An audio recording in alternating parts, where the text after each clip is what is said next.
So now, nandito tayo sa website ng Klook and magbo-book tayo ng flight from Manila to Taiwan. So, let's search for airlines. Then, Taiwan Airlines to, and the departure date and which is November 7. To return date is November 13. And we tried the one adult and nakikita natin na may Eva Airways siya.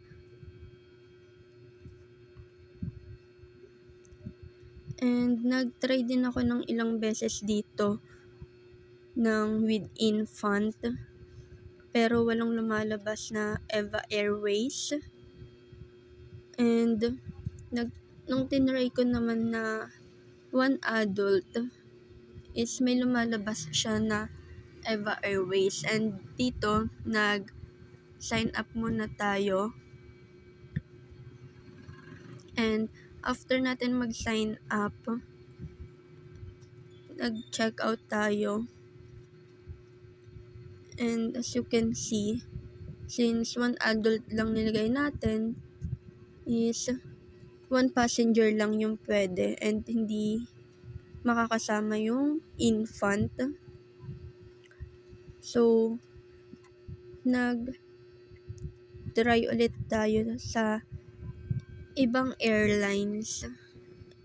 Kaya lumipat na lang tayo since ang kailangan natin is family traveler and kasama dapat yung infant.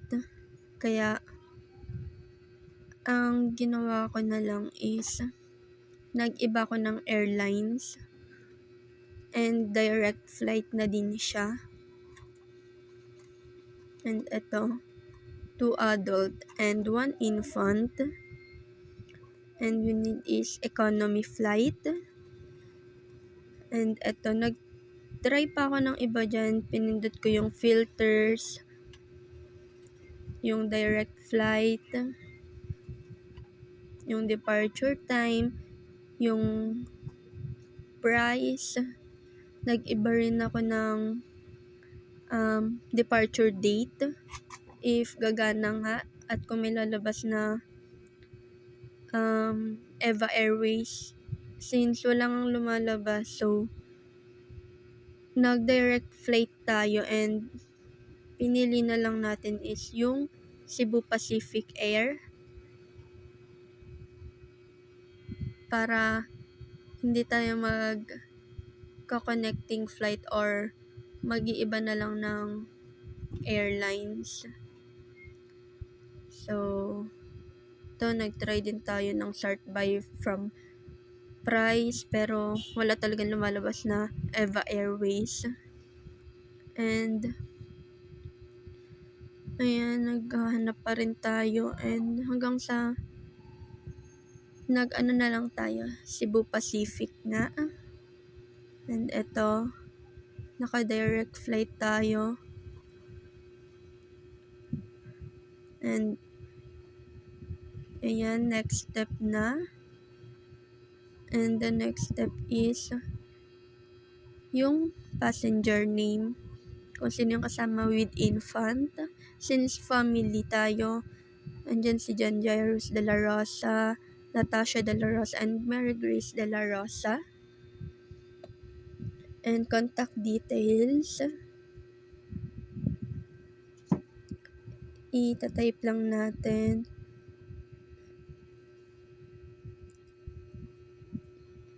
The country, region.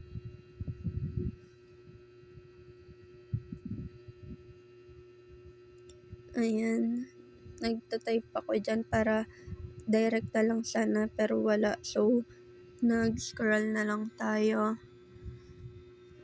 And ayan yung Philippines, phone number for contact info, the email for booking confirmation, then complete payment.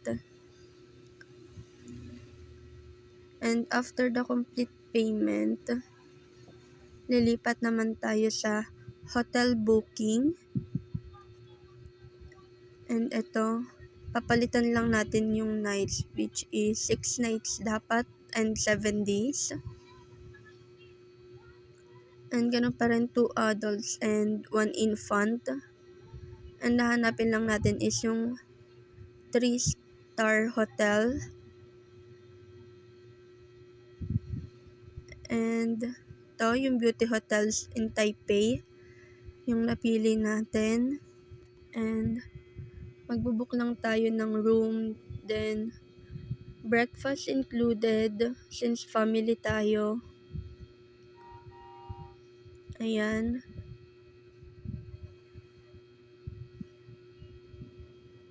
Then magbubook lang tayo ng room.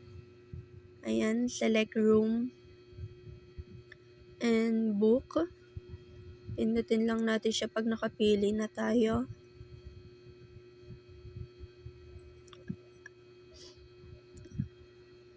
Ayan. Nagtingin din tayo ng reviews and okay naman yung reviews niya with 4.4. And ayan. Classic double room without window. Then guest info. And ito hindi natin siya napalitan kasi yung infant yung nalagay nating name. But ayan. Ilalagay lang yung contact info. Then pwede na mag-continue to payment. That's it. Then diretso naman tayo sa ating activity, which is the tours and experiences. And search lang natin yung Taiwan. Ayan, Taipei. Activities in Taipei, and we need is 3 activities per day. So, nag-add to cart lang din tayo dyan. Yung Yellow Geopark, Geofen, Shifen, and Golden Waterfall Day Tour. Ayan. Maganda naman yung mga reviews with 4.8. And ayan. Pag nakapili na tayo, or since nakapili na rin ako ganyan, i-add to cart lang natin para isahang checkout tayo mamaya.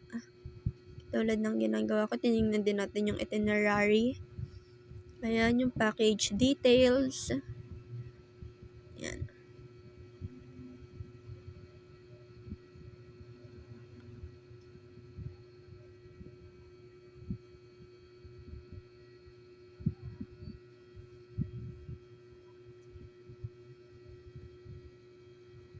Okay.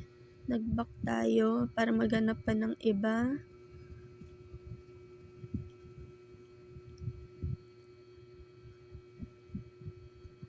Ayan. Marami naman pagpipilian, and depende rin naman sa inyo kung saan kayo mag-tour or saan nyo gusto mag-gala-gala. Ayan, pwede rin kayo mamili ng category na day trip. If wala kayong kasama, wala kayong baby, pwede kayong mag-hiking,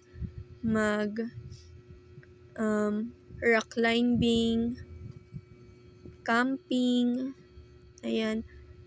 Maraming pagpipilian in Taipei. Pero since may baby tayo, day trips, traditional clothes, photo shop, ganyan, or photo shoot, and beauty lang yung pinili natin para chill lang and relaxing. Ayan, yung mga lumabas sa category natin. And syempre nag-day tour lang tayo para paggabi makakapagpahinga pa.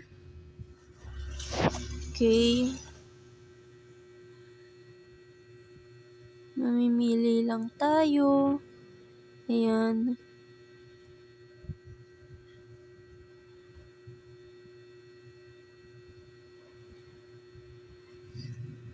Ayan.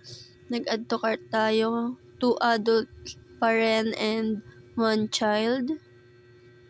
And dahil nga mali tayo ng napili na date, as you can see, babaguhin pa natin siya mamaya. Since dapat November 7 to November 13. Since yun yung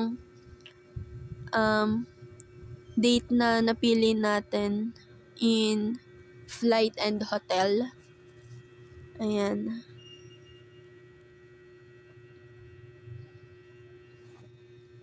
Pwede kayong mag-add to cart ng kahit ilan, depende sa budget. And ayan, since 6 nights naman tayo and 7 days, ayan, kahit ilang activity, kahit ilang tourist attraction yung piliin nyo, pwede. Depende sa inyo. Kung gusto nyo masulit yung inyong tour.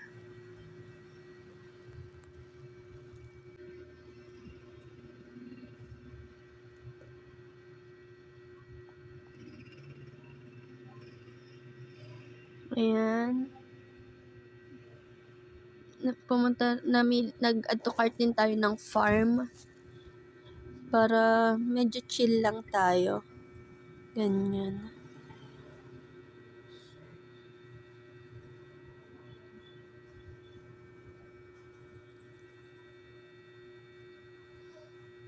Ayan. Inayos na natin yung date dyan since napansin natin na mali yung nauna nating date na napili.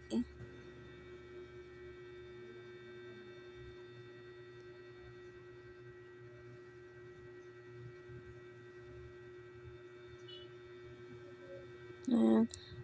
Mag-add to cart pa tayo ng isa para 5 days naman yung tour natin and may 1 day na pahinga before the departure date going to Manila.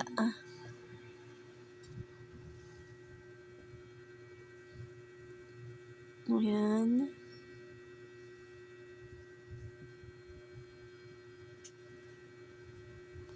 Ayan, 2 adults and 1 infant, hindi pwede makalimutan. And ayan.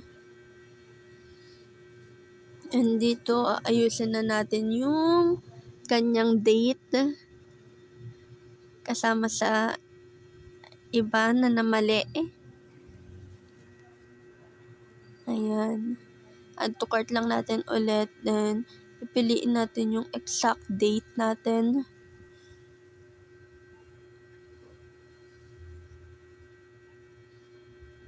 Nagkamali ulit tayo dyan. Dahil may November 7 na tayo. If hindi ako nagkakamali. Okay, hindi pala. Ito, papalitan din natin to. Add to cart lang ulit.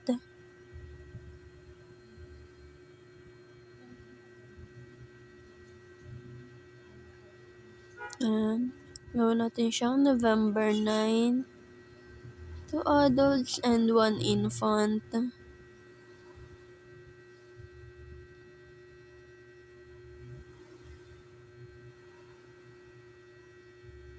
And ayun nga, may November 7 na tayo, November 8.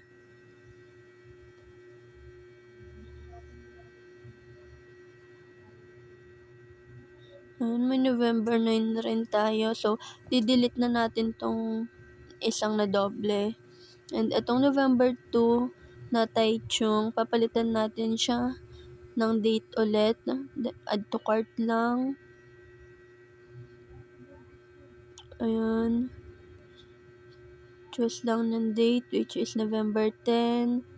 2 adults and 1 infant. Add to cart. Then, delete natin yung isa na November 2 ang nakalagay.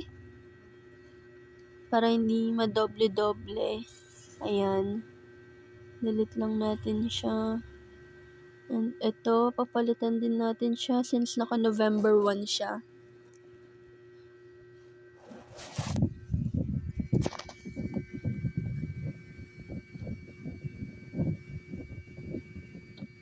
Ayan, November 11. 2 adults, 1 infant, add to cart. Ayan. Ayan yung mga place na pupuntahan, which is so pretty and relaxing sa mata. Okay.